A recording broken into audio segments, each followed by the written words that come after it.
नमस्कार। एक बेहद खास मेहमान के साथ हम हाजिर हैं। नीलकांत मिश्रा मशहूर अर्थशास्त्री हैं, निजी और सरकारी स्तर पर अहम भूमिकाएं अदा कर रहे हैं। बहुत बहुत धन्यवाद जुड़ने के लिए नीलकांत जी। मेरा पहला सवाल आपसे है, क्योंकि आप हमें बता सकते हैं, विश्व मंदी की बात हो रही थी, अमेरिका की मंदी की ओर वो जा रहा है। आपका क्या आंकलन, उसका क्या असर हम पर? देखिए, लोग सोच रहे थे इसी साल अमेरिका रिसेशन में जाएगा, यानी कि जीडीपी ग्रोथ जो है वो गिरनी शुरू हो जाएगी। इस साल कुछ गिरा नहीं, इनफैक्ट ग्रोथ नंबर्स को अपग्रेड किया गया। अब जो मार्च के महीने में आपको याद होगा, वो सिलिकॉन वैली बैंक फेल करने के कारण लोग सोच रहे थे कि अभी मंदी आएगी, बट वो आई नहीं।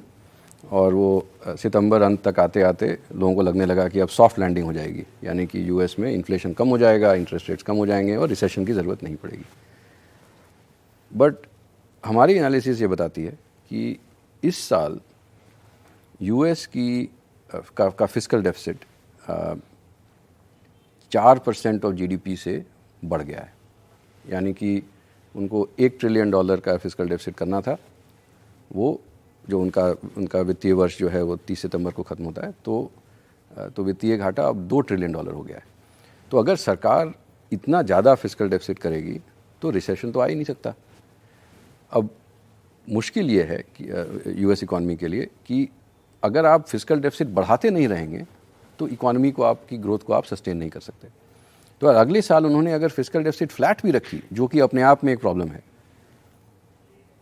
तभी भी इकॉनमी रिसेशन में आएगी। सबसे बड़ी प्रॉब्लम यह है कि उन्होंने फिस्कल डेफिसिट इतनी बढ़ा दी है कि अब यूएस गवर्नमेंट बॉन्ड खरीदने वाला कोई बचा नहीं, तो इसलिए रेट्स बढ़ रहे हैं। अब वो रेट्स बढ़ने के कारण पूरी दुनिया में डिमांड जो है वो अब कम होने लगेगी, और इसीलिए रिसेशन जो होगा वो अब बहुत डीप हो सकता है। और कब तक सर? क्योंकि we are in a connected world. Yes. तो अगर हमारे देश पर क्या उसका असर हो सकता है?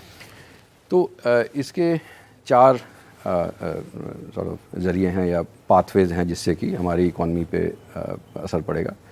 पहला है कि हमारी सर्विसेज ग्रोथ जो है वो और स्लो हो जाएगी, तो ऑलरेडी काफ़ी स्लो है। तो अगर यूएस में रिसेशन आता है तो जैसे हमारी आईटी सर्विसेज इंडस्ट्री है, या अभी हमारे बिजनेस सर्विसेज एक्सपोर्ट भी काफ़ी बढ़े हैं।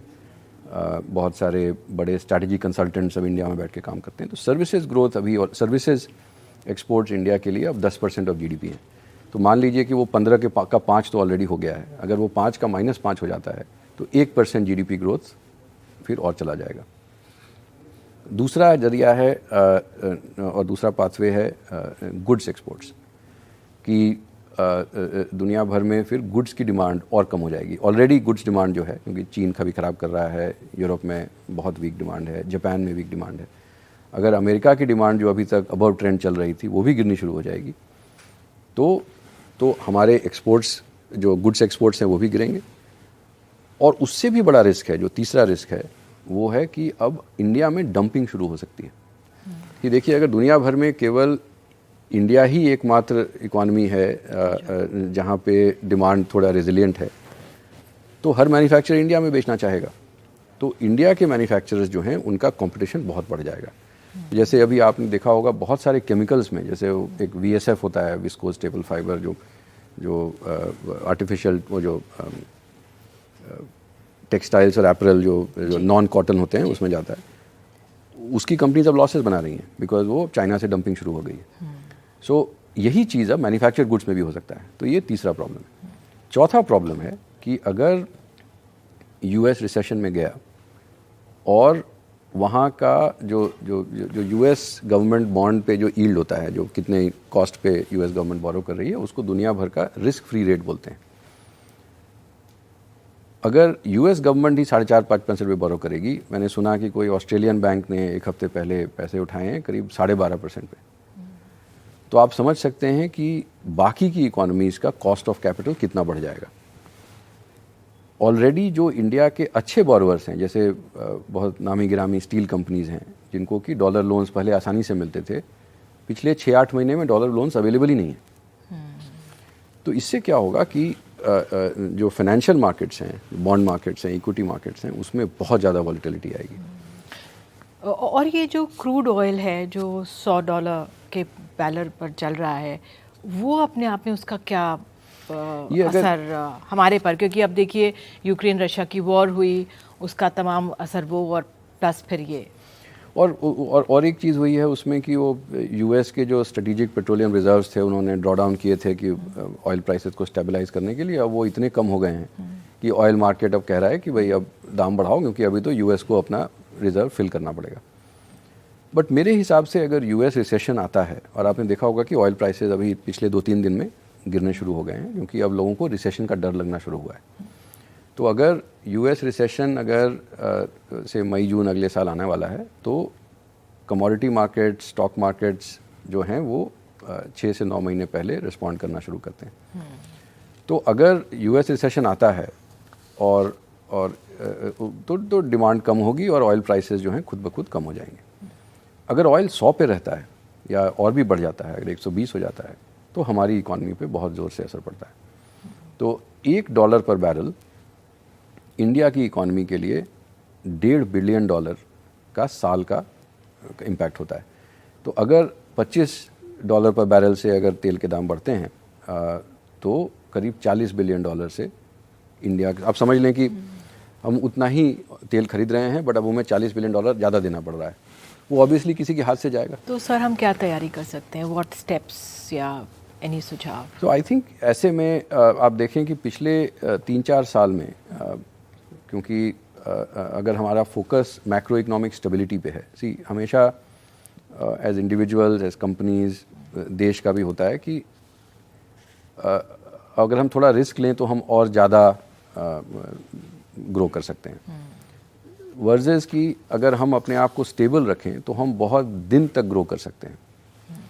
तो अगर मैक्रो इकोनॉमिक स्टेबिलिटी पे फोकस रहा कि हम अपना, जैसे फिस्कल डेफिसिट पे, मतलब चुनाव आने वाले हैं लेकिन उसके बावजूद फिस्कल डेफिसिट का जो कमिटमेंट था उसको मेंटेन किया, अगर हम अपने आप को मैक्रो इकोनॉमिकली स्टेबल रखें तो ये जो वेव्स ऑफ टर्बुलेंस आएंगी उनको हम बेटर विथस्टैंड कर सकते हैं। बहुत गंभीर सवाल मैंने आपसे ऐसे ही पूछ लिया, लेकिन जो इन्फ्लेशन का दबाव है हम सब पर, और 5 साल एक स्टडी आई है कि पहले जो हमारा जीडीपी का 11.5% हम इंडियन सेव करते थे, और अब कोविड के पहले इतना था और अब 5% रह गया है। तो जो हम मध्य वर्ग हैं उनके लिए क्या आप कह सकते हैं?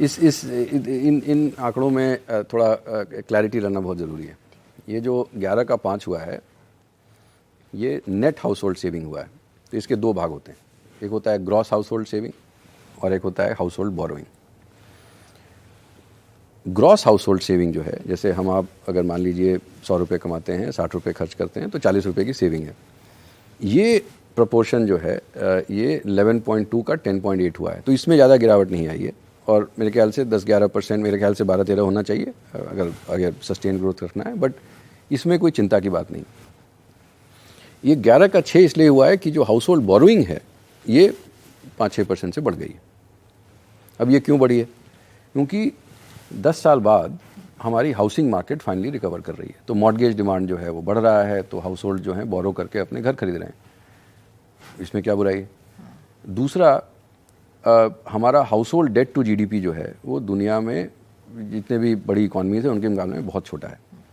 और ये क्यों है? क्योंकि हाउस होल्ड बोरोइंग जो है वो कभी भी 5 करोड़ 10 करोड़ की तो होती नहीं है, वो तो होगी 10 लाख, 5 लाख, 8 लाख की या 50,000 की। अब इस डिनोमिनेशन में इतने छोटे टिकट साइज़ पे लोन देना बैंक्स को बहुत मुश्किल है, क्योंकि आप कोई बैठ के उसको इवैल्यूएट ही करेगा, उसमें इतना खर्च हो जाएगा कि वो लोन ही अनवाइबल हो जाएगा। बट अभी ये जो यूपीआई और डिजिटल डेटा और अकाउंट एग्रीगेटर मॉडल, तो नए नए फ्रेमवर्क्स आ रहे हैं जिससे कि आप छोटे टिकट साइजेस पे बहुत लोन्स दे सकते हैं। तो अनसिक्योर्ड लेंडिंग भी बढ़ रही है, अनसिक्योर्ड लेंडिंग का पर्सनल लोन्स भी बढ़ रहे हैं, यानी कि कोई कोलैटरल लिए बिना बैंक बोले कि भाई आपका बैंक अकाउंट हमने देख लिया, आपकी नेट इनकम जो है 50,000 रुपया महीना है, उसका मैं 20% EMI लेके इतना लोन दे दूंगा, मुझे रिस्क नहीं है, उसका इंटरेस्ट रेट ज़्यादा होगा बट आपको मैं लोन देने को तैयार हूँ। तो ये लोन्स भी बढ़ रहे हैं। तो अगर लोग घर खरीद रहे हैं, जिनको पहले लोन्स नहीं मिलते थे उनको अब मिल रहे हैं, इसमें क्या बुराई? तो इसलिए ये चिंता की बात नहीं है।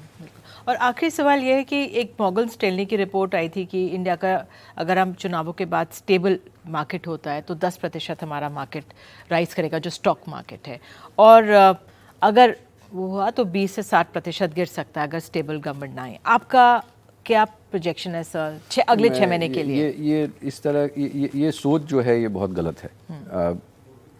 आप ये देखें कि जो केंद्र सरकार है, केंद्र सरकार का इकोनॉमी पे इम्पैक्ट जो है वो मीडियम टर्म पे आता है, बहुत जोर से आता है। जैसे मैंने कहा मैक्रो इकोनॉमिक स्टेबिलिटी, इसका आपको असर जो है 3-5 साल में दिखना शुरू होता है, और जब दिखता है तो बहुत जोर से दिखता है। बट आप जो नियर टर्म इकोनॉमिक मोमेंटम है कि कोई फॉरेन कंपनी आके इन्वेस्ट कर रही है कि नहीं, कोई इंडियन कंपनी इन्वेस्ट कर रही है कि नहीं, इसमें राज्य सरकारों का ज़्यादा बड़ा रोल होता है, उसमें तो कोई बदलाव नहीं होगा। दूसरा आप देखें कि जो हमारी नेट सेविंग्स हैं, जैसे टोटल फर्टिलिटी रेट, मतलब कितने बच्चे होते हैं एक फैमिली में, वो अब कम होने लगी है। हमारी नेट सेविंग्स जो हैं वो एक्चुअली बढ़ रही हैं। फाइनेंशियल सेविंग्स में भी वो दिख रहा है, जैसे अभी 30 से 35 बिलियन डॉलर हर साल इक्विटीज़ में इन्वेस्ट हो रहा है, मतलब स्टॉक मार्केट में जा रहा है, वो ऑप्शन में लोग हो जाए, और उसका तो सरकार के बदलने से कोई असर नहीं पड़ेगा। और लास्ट पॉइंट है कि जो अभी इकोनॉमिक स्ट्रेंथ आ रही है हमारी इकोनॉमी में, ये हाउसिंग कंस्ट्रक्शन के कारण आ रही है, क्योंकि 10 साल से यूएस में, कनाडा में, जर्मनी में, यूके में, चाइना में हाउसिंग मार्केट्स बहुत स्ट्रॉन्ग थे और अब करेक्ट कर रहे हैं, इसीलिए वहाँ पे ग्रोथ जो है बहुत कमज़ोर है। हमारे यहाँ पे 10 साल से रियल एस्टेट कंस्ट्रक्शन रिसेशन में था, अब जाके टर्न कर रहा है। जब ये टर्न करता है तो इसमें सरकार बदलने से कोई अपना घर बनाना तो बंद नहीं कर देगा। तो मुझे लगता है कि इस तरह का सेंसेशनलिस्ट फोरकास्ट जो है ये एकदम ही गलत है।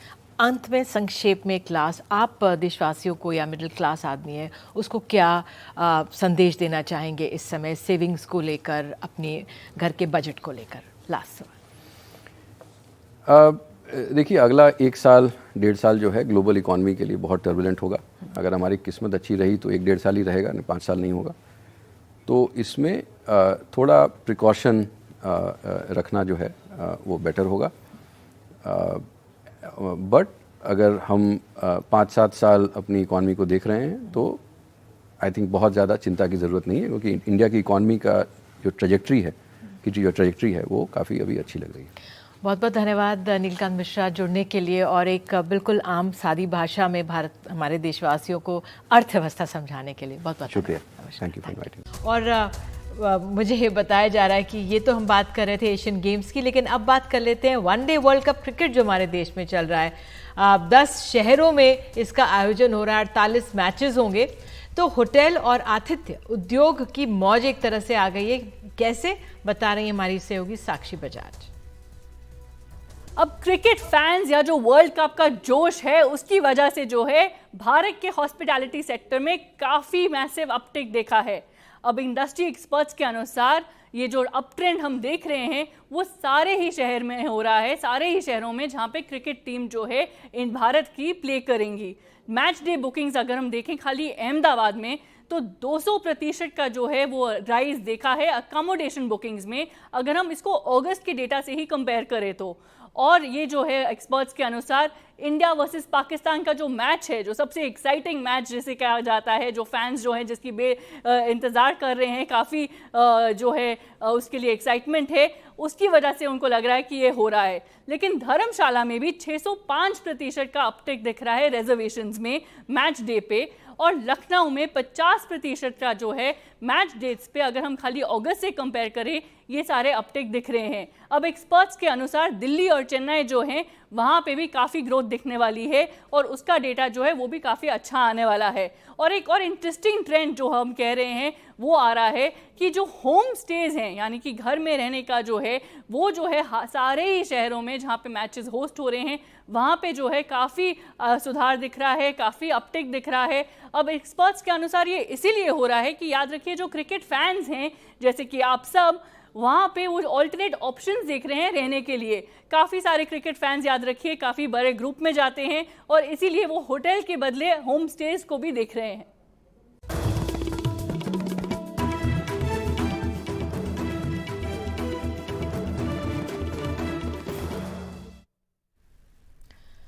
सिक्किम में झील फटने से मरने वालों की तादाद 40 के पार चली गई है। कम से कम 22 शव बंगाल के हिस्से से बरामद किए गए हैं। आपको बता दें, इनमें 7 सेना के जवानों के शव भी हैं। 100 से ज़्यादा लोग अब भी लापता हैं। फंसे हुए सैलानियों को निकालने की भी कोशिश हो रही है, लेकिन सिक्किम पूरी तरह से कट गया है। सड़क बह चुकी है। ग्राउंड जीरो पर हर तरफ तबाही का मंजर है। सिक्किम के मुख्यमंत्री प्रेम सिंह तमांग तबाही वाले इलाकों का दौरा कर रहे हैं। उनका कहना है कि पिछली सरकारों ने घटिया क्वालिटी के जो डैम बनाए, ये उसका नतीजा है। उत्तर बंगाल में भी बड़ा बचाव अभियान चल रहा है। कई शव बहकर इधर चले आए हैं। यहाँ तक कि भारतीय सेना के विस्फोटक भी बह गए। बंगाल के जलपाईगुड़ी में एक मोटार बहकर चला आया और उसको छूने से हुए धमाके में 2 लोगों की मौत हो गई, कई घायल हो गए हैं।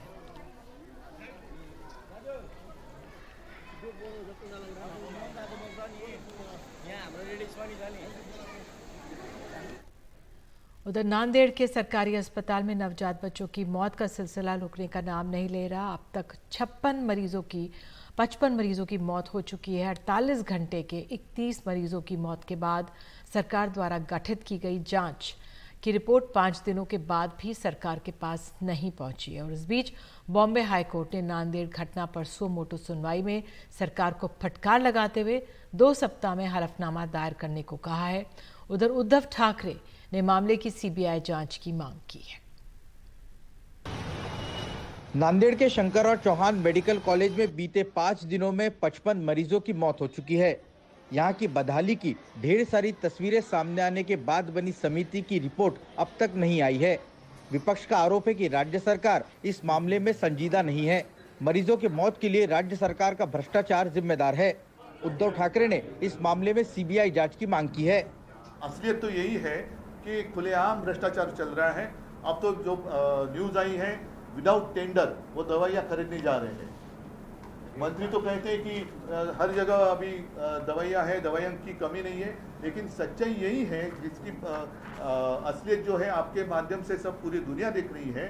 चंद्रपुर हो या कहीं भी हो, कोई पेशेंट जाता है तो उनको वहाँ दवाइयाँ नहीं मिलती, उनको प्रिस्क्रिप्शन दिया जाता है और बाहर से जाकर खरीद करके लाओ। तो ये सारा मामला देखने के बाद इनके पास कोई संवेदना नहीं रही है और इनको कोई भी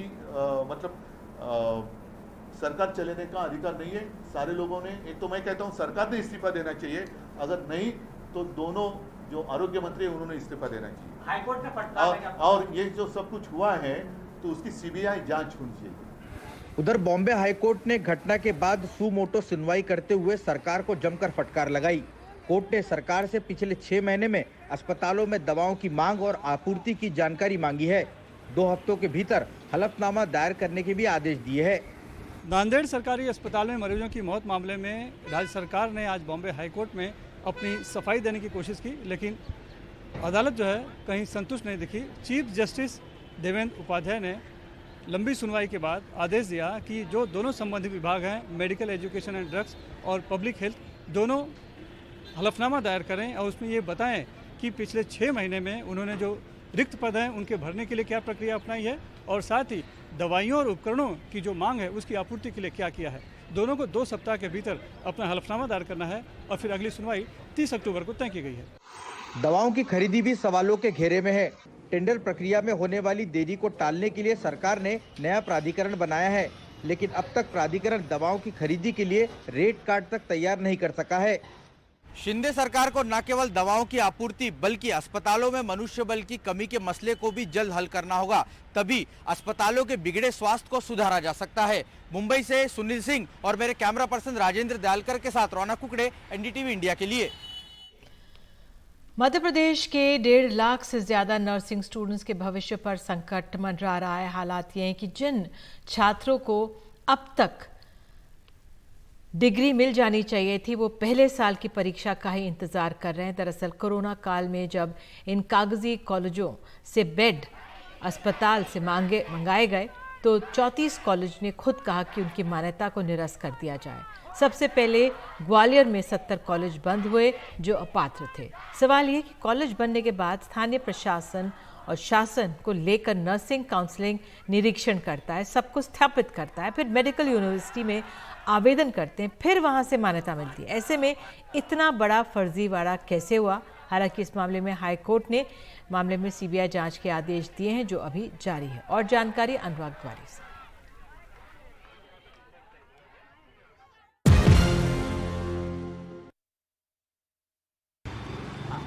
ये भोपाल का Savita institute of health sciences है, जो आप बोर्ड में देख सकते हैं कि बीएससी नर्सिंग का कोर्स कराता है, एक डिप्लोमा कोर्स भी कराता है जीएनएम का।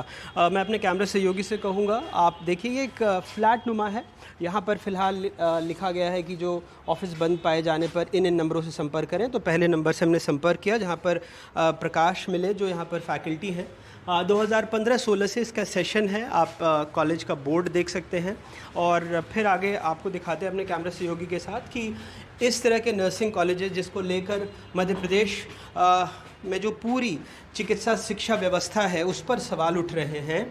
तो ये एक फ्लैट में अभी तक यहाँ से 4 या 5 बैच निकल चुके हैं जो अलग अलग अस्पतालों में काम कर रहे होंगे। तो आप सोचिए, फ्लैट में हमने घंटी बजाई लेकिन यहाँ कोई है नहीं, लेकिन हमें बताया गया कि अंदर एक कमरा है, 2 छोटे छोटे कमरे हैं और यहाँ से 4 बैच पढ़कर निकल चुके हैं। एक जो बैच है, चूँकि अब सीबीआई जांच कर रही है, तो 2020 में आखिरी बैच था। ये यहाँ का नोटिस बोर्ड है अलग अलग 2017-18 के। और आपको जानकर हैरत होगी कि ये कॉलेज उस शख्स का है जिस पर मध्य प्रदेश में चिकित्सा शिक्षा का जिम्मा था, यानी जो डायरेक्टर मेडिकल एजुकेशन थे, उनका ये कॉलेज बताया गया है। जो भी दस्तावेज़ मौजूद हैं, जो भी कोर्ट में जमा कराए गए हैं।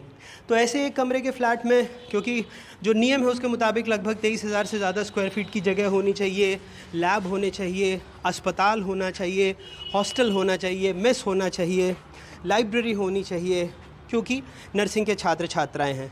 तो आप समझ ही सकते हैं कि ये 3 कमरों में उनको क्या क्या मिलता होगा। और जो भी बच्चे यहाँ से पढ़कर निकले हैं, किस तरह से नियम कायदे कानूनों को ताक पर रखा गया है, किस तरह से उनकी धज्जियाँ उड़ाई गई हैं, और वो भी उस शख्स द्वारा। ये पहली तस्वीर इसलिए हम इस कॉलेज की दिखा रहे हैं क्योंकि बताया जा रहा है कि ये जो पूर्व डायरेक्टर मेडिकल एजुकेशन थे उनका कॉलेज है, सावित्री कॉलेज ऑफ नर्सिंग, जो यहाँ भोपाल के दाता कॉलोनी में स्थित है। कैमरा पर्सन रिजवान खान के साथ अनुराग द्वारी, NDTV इंडिया।